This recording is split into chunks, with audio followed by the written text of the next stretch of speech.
nöbetçi öğretmen geldi. Hayırdır falan dedi. Valla bir asker gelmiş.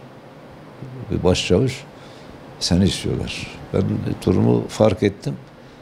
İşte hazırlık, pamukluk dedim, paltomu aldım. Gittim. İsmini unuttum valla. Ne dedi? Erdoğan diye bir başçavuş. Ya dedi Mehmet Göçmen demiş, gidin onu alın getirin. Hayırdır falan dedi. Valla dedi bilmiyorum. Ben de geldim. Çektim gittim. Gittim yine aynı şekilde hoş geldin Özgürlükçü Vasfı Kahraman. Yine aynı itirazımı yaptım. Sen dedi hangi örgüt üyesin? Dedim benim örgütle alakam yoktu. Nasıl dedi, TÖP'ler üyesi dedim. Evet dedim, TÖP'ler üyesiyim. Ne olmuş yani? Peki dedi çocukların ismin Deniz Gezmiş mi? Dedim evet, Deniz Gezmiştir. Bunu imzalar mısın dedim. İmzalarım, ne olmuş? Aldım imzaladım. Kusura bakma dedi, sıkı yönetim komutanlığı istemiş. Bu sefer ben değil. Seni sıkı yönetime göndereceğim. Sen bilirsin. Beni aldı, tek getirdiler. Geldik yine bu jandarma alay komutanlığı. Orada 8 gün içeride kaldım, nezarette. Ne soran var ne eden var. İşte akrabalarım falan gelip gidiyorlar. Nedir neyin nesidir ben de bilmiyorum yani. 8. gün sonunda akşama bir başçavuş geldi. Beni nezaretten çıkardı. Bir askeri araç var, 2 tane bir de uzman çavuş beni bindirdi. Tekrar getirdi aynen o Kurtoğlu'na. Keyfim geldi dedim, vallahi yine buradan salıveririm, benim şeyim yok falan. Evraklar içeri verdi, geldi, devam etti. Devam edince dedim valla gittim. Aldılar. Gittik gözaltına. Şimdi aldılar götürdüler. Bu Kurtoğlu'nun orada şey var. Tuttukları yer var. Gözaltı yeri. Orada işte aynen askeri gibi sabah içtima, sayım, yemek saatleri, şu bu. Fakat herhangi bir işkence, şu bu yok. Spor yaptırıyorlar, ağır spor. Şınav çekmeler falan. İşte bir 15 gün falan kaldım orada. Sonra şeye aldılar, soruşturmaya. İşkencehane dedikleri yere. Bu su kulesi var orada. Merkez komutanlığın arka tarafında. Orasıydı. Aldılar oraya, orada gözümüz kapalı. İşte günlerce şeyde oturuyorsun. Bu bir tahta var, oturak. Sırayla siz gözleriniz bağlı oturuyorsunuz.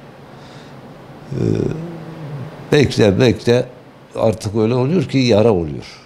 Kuru tahtanın üzerinde.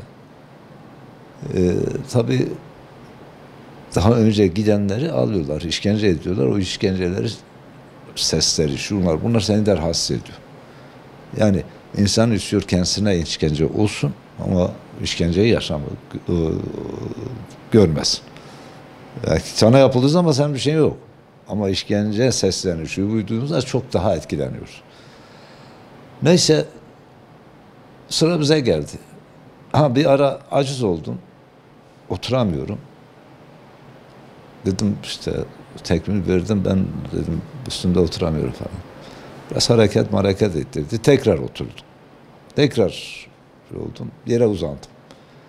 Attım kendimi yere. İşte, o kadar rahat etmişim ki. Geldiler kasa turayla. Kalk da kalkmadım. Yakamdan tuttu, beni ayakta tutmaya çalıştı. Bıraktı. Kafam betona geldi. Işık gözümden sana. Dedim bana beyin kanaması oldu. Arkasında işte 1-2 gün daha geçti. Bizi işkenceye aldılar. Anlat, neyi anlatayım? Söyle, neyi söyleyeyim? Sen sor, ben söyleyeyim. Varsa bir şey söyleyeceğiz. İşte sen böyle yapmışsın, yalandır, iftiradır. Demiyorlar. İşte piriniz geldi, yakaladık. İşte sizi de bilmem ne yapacağız. Falakaya. Arkasında cereyan veriyorlar. Yok bir şey yani. Yani o işkencelere bazı insanlar dayanıyor, bazıları dayanmıyor. Ve bunun için de bizim biraz daha herhalde dayanıklıydı, bilmiyorum. Ya da bir şey de bilmiyorduk fazla. İşte o işkenceler faslı geçtikten sonra bir daha bırakıyorlar, bir daha alıyorlar. Sürekli biri gelirdi burama vururdu, çeneme. Diyordum bana kurşun sıksın ama burama vurmaz. Beyin tuluk gibi oluyor. Tuluk gibi ha, sanki ayran var içinde. Böyle vurduğu zaman çıldırıyor. Yöntemlerini demek keşfetmişlerdi.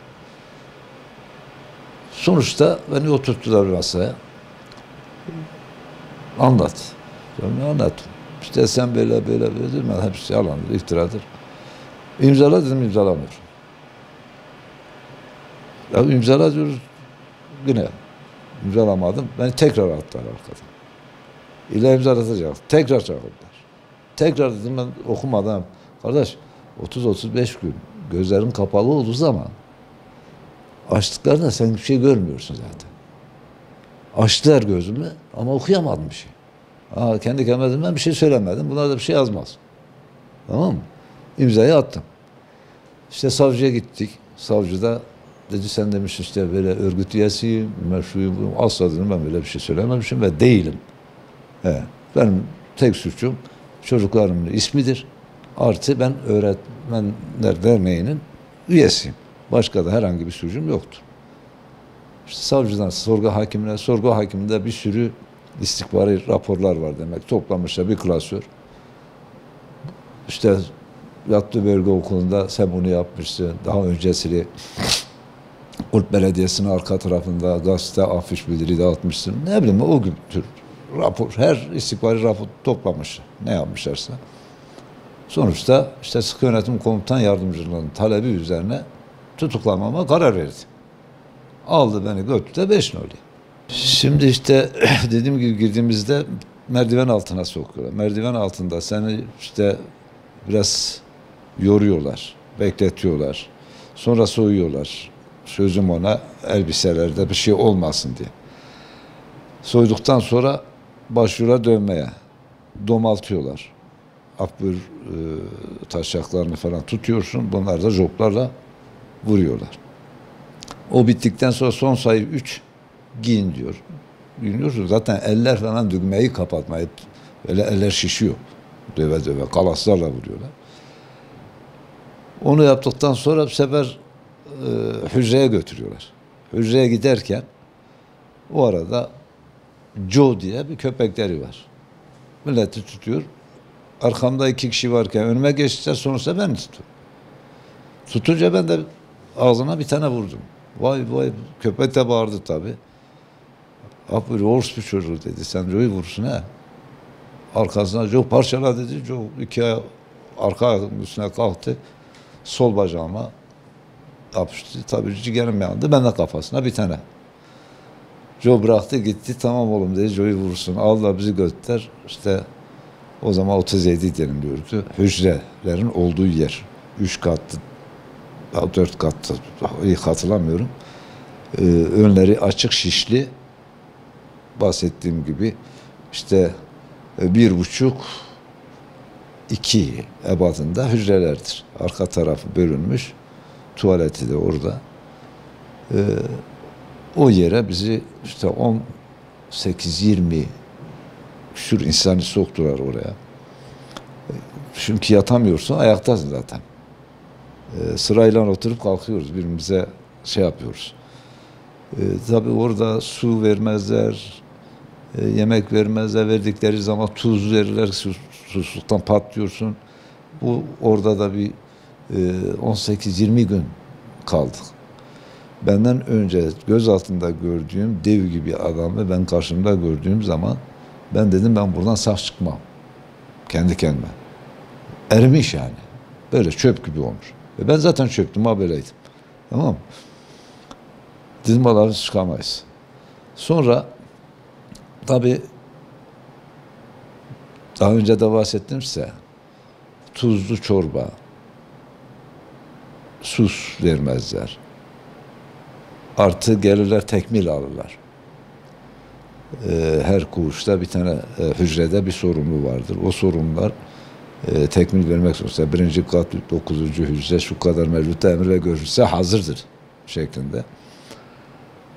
Tabii orada bahsettiğim arkadaşım vardı. Hani dedim askerden gelmişti. Onu sorumlu yaptılar. Ya, torun gelmiş, torunu kalkta sorumlu yaptılar. Torun kalkıyor, tekmil veremiyor. Birinci kat, kendi ismini söylüyor. Birinci kat diyor, arkasını getiremiyor. Bu adamı hem ayaklarını çıkarıyorlar, ayak falakaya. Veyahut da ellerini çıkarıyor, eller böyle olmuş. Ne ekmek dahi tutamıyoruz yani o şekilde. Tabii bu 18-20 gün devam etti.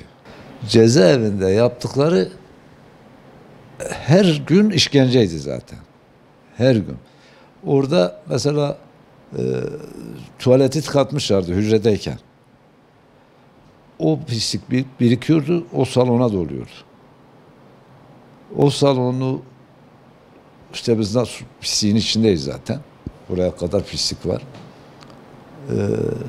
Esat Oktay geldi, askeri okul öğrencileri götürün banyoya.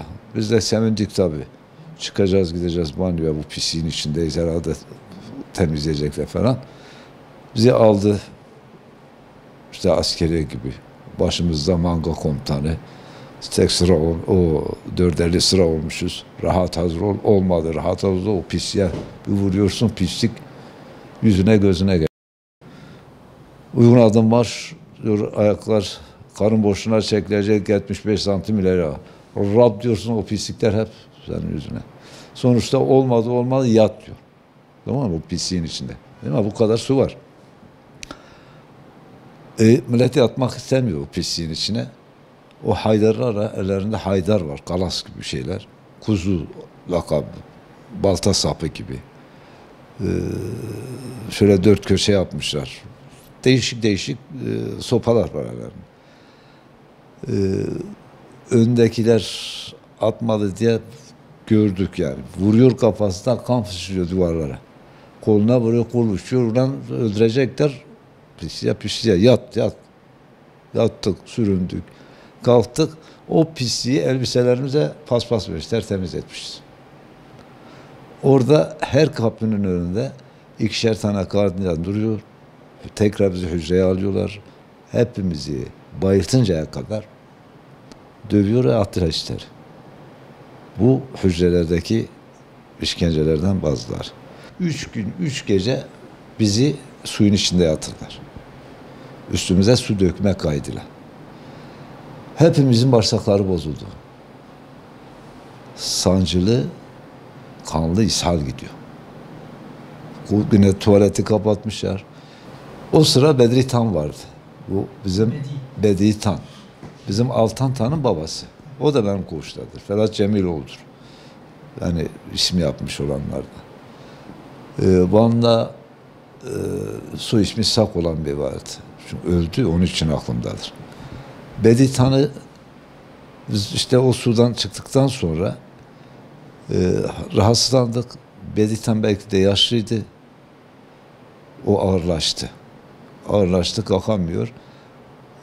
Gestapo adından alında gardiyan geldi. Onun üstüne çıktı. Sen niye içtimaya kalkmıyorsun diye. Bu gittikten sonra Bedri Tan şişti, ateşi yükseldi. Ölecek üzeredir. Kapıyı sorumlulara yüklendik. Kapıyı açtılar. Yok, daha açmada getirer dediler. Battaniyenin önünde kapıya bıraktılar. Kapıda Bedri Tan'a kalk tekmil verdiler. Tekmil ver, bu kalkamıyor dede zorlandı. Bu kapının mazgal var tabi. Mazgalın kenarında köşe var. Sırtını köşeye nasıl verdiyse, hani siz kavak kesildiğini görmüşsünüz. Kavak kesildi, rap der böyle uzanır yere. Bedri Tan o şekilde düştü. Bir pembe çuruk vardı, verdiler. Gardiyan gitti, arkadaşı götürdüler, yatağına bıraktılar. Bu Bedri Tan'ın ölüm anıdır. Bedri Tan tekrar bozuldu. Tekrar akşamdı, kapıyı vurdular. Gardiyan geldi, Allah bunu götürdüler. İkinci gün Bedri Tan'ın eşyaları toplandı. Orada kalanlar dediler, vallahi Bedri Bey öldü. Nasıl biliyorsunuz dedi, eşyası toplandı, ülke öldü. O gün öyle geçti. İkinci gün geldiler. İşte koğuşu bastılar. Hepimize Bedi Tan'ın kendi eceliyle öldüğüne dair dilekçe aldılar bizden. Hepimize hem parmak bastı. Hepimize dedik ki kendi eceliyle ölmüş. Oysa adamlar çıktı, karnına vurdular, kan düştü. Başınıza artmayın, bu sadece Bedi Tan'la ilgili. Tabii biz o sürece gelince kadar daha bir sürü şey var. İşte o bahsettiğim salonda 3 gün 3 gece suyun içinde yattık. Üşüyoruz, titriyoruz. Bedi Bey'in ölümünden sonra revir açıldı.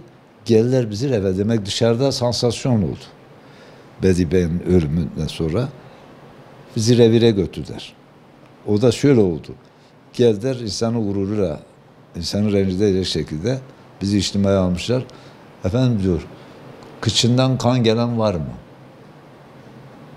Ki hepimizde kanama var. İltihaptır. Dizanteri olmuş. Yani doğrusu bu, bağırsaklar bozulmuş. Tekmil verdim. Baktım ölüyorum yani. Tekmil öleceksem öyle, öldürsünler. Ya da kurtulurum. Tekmil verdim. Ne var lan dedi, benim kıçımdan kan geliyor. Çık dediler. Kemal Cin ile bir amcası oğlu daha vardı. Bunlar Hakkari'li. Onlar da tekmil verdi. Bizim de dediler kıçımızdan kan. Bir tane de Suruçlu. O da tekmil. 4 kişi olduk. Bizi aldılar götürdüler revire. Revirde her koğuştan getirmişler. 3-5'er gruplar öyle betonun üzerinde çökettiler. Oturmuşuz, sancı bastı. Kıvranıyoruz. Cesaret edemiyoruz, bir tuvalete götür. Zaten gitsek bir saat tuvaletten çıkmıyor o sancıyla. Oturuyoruz, bir şey yok. Neyse, öyle sıkıştım ki topuğumu basmış mahpur kızıma. Kaçırmayayım diye. Dayanamıyorum, yanındaki arkadaşlar dürttüm. Dedim ya kalk tekmil ver, ben kalkamıyorum, altıma kaçıracağım. Beni tuvalete götür. Vallahi dedi beni öldürecek, ben gelmiyorum. Dayanamadım, kalktım hastikârım. Kalkınca da pır dedim, kaçırdım. Bağırdı, ne oldu lan dedim, altıma kaçırdım. Deyince ses demek doktora gitti. Bu üstüme geldi, kalas elinde beni vuracak diye. Doktor görünce karışma dedi. Böyle robot gibi durdu. Geldi, Aztek'ti. Ne oldu dedim, altıma kaçırdım. Çıkar bakayım dedi. Çıkardım ve şu kadar bir leke. Kanla iltihap. Baktım gardiyana, dedi götür üstünü değiştir, hemen getir. Gittim kilotu attım. Ben bir kilot giydim. Beni aldı, özel cipe bindirdiler. Beni derhal hastaneye kadar, bu devlet askeri hastane. Ben hastaneye girdiğimi ve sedyeye uzatıldığımı, hani hastayı taşıyorlar ya, onun üzerine konduğumu, bir koltuğuma şey verdiğini, derecenin konduğunu gördüm. Ondan sonrasını görmedim. Yani kaybetmişim. Ne zamandır uyandım, baktım ben beyaz yatakların içerisindeyim. Kolumda serum ama sırılsıklam olmuş. Yatak yapraş olmuş. Orada da 3-4 tane hasta var. Bana dedi bak başucunda ilaç var, o ilaçları al. 4 tane hap bırakmışlardı. İkisini bir aldım, ikisini de dedi akşam alırsın. O arada gardiyan geldi. Gardiyan geldi, orada da sen dedi altına işemişsin. Yatağın içinde. Vur eller yine böyle şişti. Ya terlemişim, ayıp yok. Dinlemedi, gitti. Bayram arifesiydi. 3-4 gün, 5 gün kaldım orada. İşte sıcak suyu vardı, abdest alabiliyordum. Sancıların kesiliyordu, belki de o ilaçların verdiği etkile, serumla. Ve hemşire geldi. Vasıf Kahraman bağırıyor. Emrediyorsun, ona da hemşire de. Emret komutanım. Dedi taburcu olmak ister misin? Dedim vallahi ilaçlarımı yazarsanız taburcu olmak istiyorum. Hazırlan dedi. Hazırlan bir şeyim yok ki hazırlanayım. Geldiler beni aldılar götürdüler. Ne ilaç ne şu bu. Tekrar. Ben de istediğim şu, bayram görüşmesi var. Çoluk çocuğum gelecek. Beni orada görmeyince üzülecek. Gideyim orada olayım, çocuk çocuğumu göreyim. İşte döndüm geldim oraya. Orada cezaevinde içtimaya falan çıkmadım. Yani bunları anlatırken çok şeyi atlıyoruz. Biliyorsun günlük getiremiyoruz onu. Günlük yaşamını sana anlatırsan sabah saat 5'te 5.30'da kalkıyorsun. Temizlik yapıyorsun, tıraş oluyorsun, günlük tıraşını yapıyorsun. Ondan sonra içtimaya geçiyorsun, marş söylüyorsun. Kahvaltı saati geliyor, kesiyorsun. Kahvaltı geliyor, kahvaltı diyorsun. Tekrar kalkıyorsun marşa. Ta öğleye kadar. Durduğun yerinde sayarak, marş söyleyerek günü o şekilde dolduruyorsun. Yani kimsenin kimseyle konuşmasını, ilişki kurmasını engelliyorlar. Bilmiyorum zamanınız ne kadar var. Neyi size daha anlatayım. Saat 12 yemek tekrar başla. Tabii oranın temizliğidir. Ekip kurmuşlar. İçeridekiler. O ekip çıkar dışarı su getirir. Dayaktır. Çıkarken dayaktır. Ceza koğuştan görüşmeye gidersin.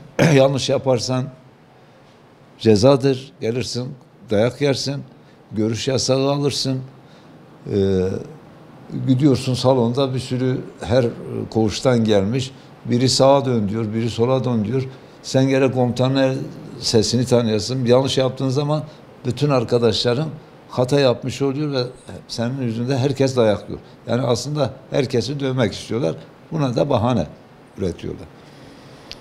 Sonra yatıyorsun, ışıklar açık. Nizami yatıyorsun. Eller göğsünde, sırt üstü yatıyorsun. Nöbet tutuyorsun. Aynen askeriye gibi. 1, 3, 3, 5, 5, 7 şeklinde koğuş nöbeti. Temizlik nöbeti ayrıyeten.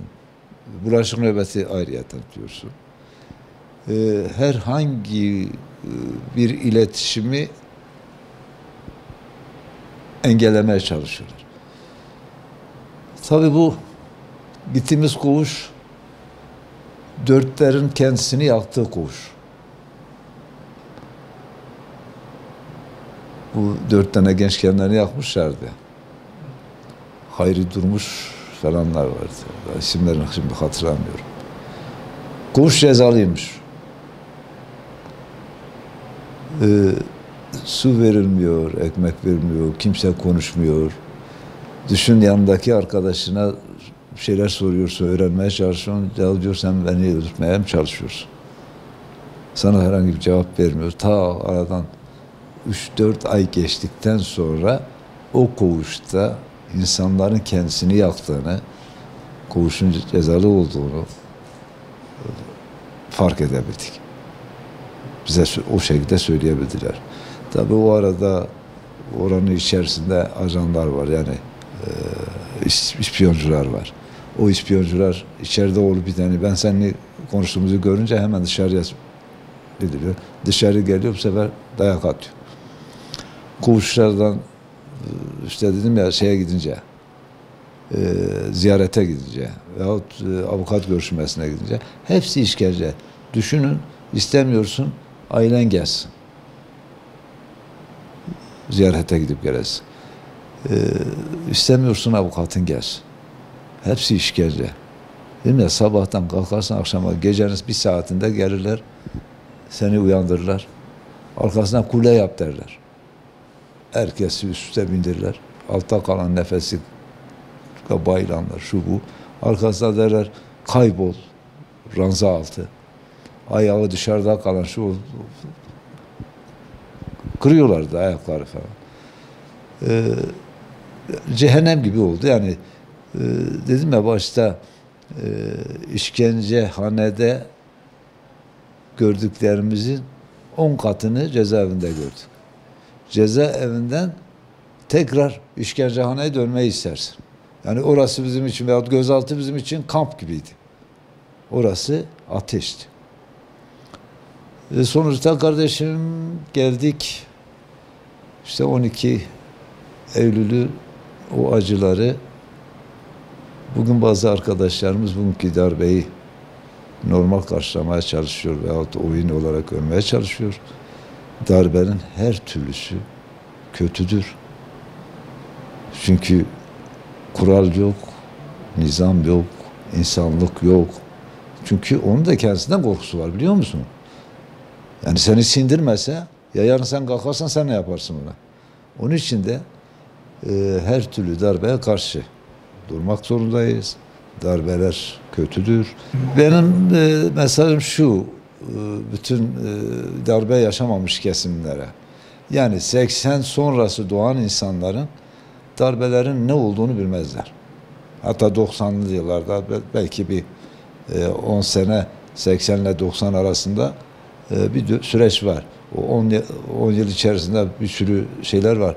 Ama 90'dan sonra o darbenin arkasında bıraktığı kirli örgütler, kişiler, insanları nasıl tek tek kafalarına sıktıklarını, şu yaptığını, bunlar hep darbenin arkasında bıraktığı şeylerdi. Bunu gençlerimizin aslında incelemesi gerekir. Darbelerin insanlık düşmanı olduğunu öğrenmesi gerekir. Biz yaşayanlar olarak bunların acısını çok çektik. İnsanlarımızın bu acıyı çekmesini tavsiye etmiyorum. Bütün gençliğe de sesleniyorum. Gençlik okusun, darbelerin ne olduğunu bilsin. Bugünkü anayasa dahi o darbe anayasasıyla alakalıdır. Türkiye'de de bu anayasanın mutlak değiştirilmesi gerekir. Daha demokrat, daha insancıl bir anayasanın olması belki olsaydı bugün bu darbe de olmayabilirdi. Çünkü demokratik değil, insanlar rahat örgütlenemiyor, insanlar düşündüklerini söyleyemiyor. İşte 301 vardır, meşhur, bazıları kalktı, bazıları şey oldu. Çare değil, insanı ön planda tutacak, Avrupa standartlarına uygun bir anayasanın yapılması elzemdir. Şu anki iktidarın da bu anayasayı mutlaka değiştirmesi gerekir. Yapabiliyorlardı, yapamadılar, yapmadılar diyeceğim. Yapabilirlerdi, isteselerdi. Çünkü onlara da ters düşüyor bazı şeyleri verdikleri zaman. İşte PKK'di, şu bu var diye bahane gösterdiler. Belki de destek verdiler bunlar. Bu şeyleri olsun da anayasa değişmesin diye. Ama bugünkü iktidar bunları gördükten sonra mutlak demokratik bir anayasa yapmalıdır.